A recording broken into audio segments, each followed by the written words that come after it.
Present చేసిన తర్వాత మేము ప్రొవైడ్ చేయాలి. అవును సార్, వాళ్ళు ఏం చిన్నపిల్లలేం కాదు, మీరు ఇవన్నీ అర్థం చేసుకుంటారు, కొత్తగా వచ్చారని ఇంత ఫార్మాలిటీస్ ఉంటాయని వాళ్ళు కూడా అర్థం చేసుకుంటారు. అట్లీస్ట్ ఇట్లా కన్వే చేశారా వాళ్ళకి, అవునమ్మా ఇక్కడ అడగాలి, ఈ డిపార్ట్మెంట్లో అడగాలి, ఇంత టైం పట్టొచ్చు అని వాళ్ళకి ఏమైనా కన్వే చేశారు ఇట్లా? అంటే నేను చార్జ్ తీసుకున్న తర్వాత అక్కడ విజిట్ చేయలేదు సార్. ఇంకా కొంచెం ఇక్కడ నేను కూడా టీచర్ని, నేను కూడా ఇంజనీరింగ్ కాలేజ్ ప్రొఫెసర్ కాబట్టి నాకు కూడా కొంచెం అంటే క్లాస్ వర్క్ నడుస్తున్నది.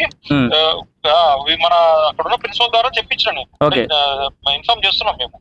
సార్ కూడా మాకు ప్రిన్సిపల్ సార్ కూడా చెప్తూనే ఉన్నాడు, టైం టైం నేను అంటే చార్జ్ తీసుకున్న రోజు ఇట్లా ఇష్యూ ఉంది సార్ మాకు, ఇట్లా పిల్లలకు హాస్టల్ రిక్వైర్మెంట్ ఉందని సార్ కూడా చెప్పారు మాకు.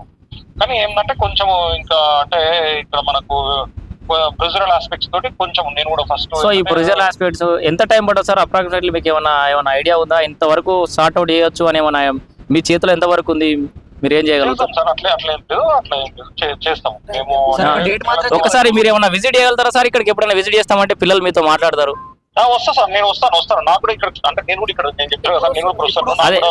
అయితే సార్ క్లియర్ గా మీకు ఇష్యూ మొత్తం సార్ట్ అవుట్ అయిపోతుంది ఫోన్ కాల్ తోటే. ఎందుకంటే విద్యార్థులు కూడా అవును, ఎందుకంటే విద్యార్థులు కూడా వింటున్నారు. ఒకసారి క్లారిటీ వచ్చేస్తుంది. మీరు ఇక్కడ రాకుండా పలానా డేట్ రోజు వస్తారని మీరు చెప్పేస్తే వీళ్ళు ఇప్పుడు ప్రొటెస్ట్ ఇప్పుడు ఈ తాత్కాలికంగా ఆపేసి మీరు వచ్చిన రోజు మాట్లాడి మీరు ఏం క్లారిటీ ఇస్తారో దాన్ని బట్టి వాళ్ళు ప్రొసీడ్ అవుతారు. అట్లా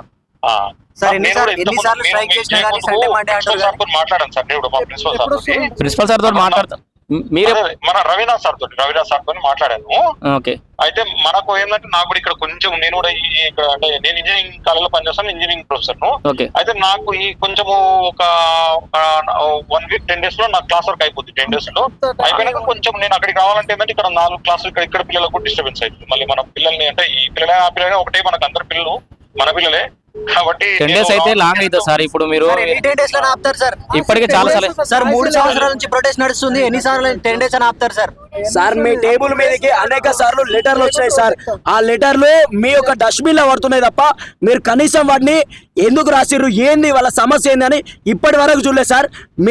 ఆ పాత డైరెక్టర్ పోయి మీరు వచ్చిర్రు 1 వీక్ అవుతుంది. ఆ లెటర్ పాత ఏంటి కనీసం రీఫైర్ అయినా చేశారు సార్. మీరు వచ్చిన దగ్గర నుంచి మా ప్రిన్సిపల్ మీ దగ్గరికి 3-4 సార్లు విజిట్ చేసారు. ఎందుకు సార్? మీ మాట ప్రిన్సిపల్ గారు కూడా మీ దగ్గరకు వచ్చారట కదా సార్? వచ్చి నేను చెప్తూనే ఉన్నా సార్, నాకు చెప్పారు ఫస్ట్ ఛార్జ్ తీసుకున్న రోజు సార్ చెప్పారు, నేను చెప్పలేదు అన్నట్లేదు చెప్పారు. కానీ ఏంటంటే వెంటనే ఛార్జ్ తీసుకున్న వెంటనే కూడా ఇది నేను కూడా చేయను కదా, కొంచెం ఏంటంటే అక్కడ ఫార్మాలిటీస్ ఉన్నవి నాకు కూడా అంటే చెక్ అవన్నీ నడుస్తున్నాయి.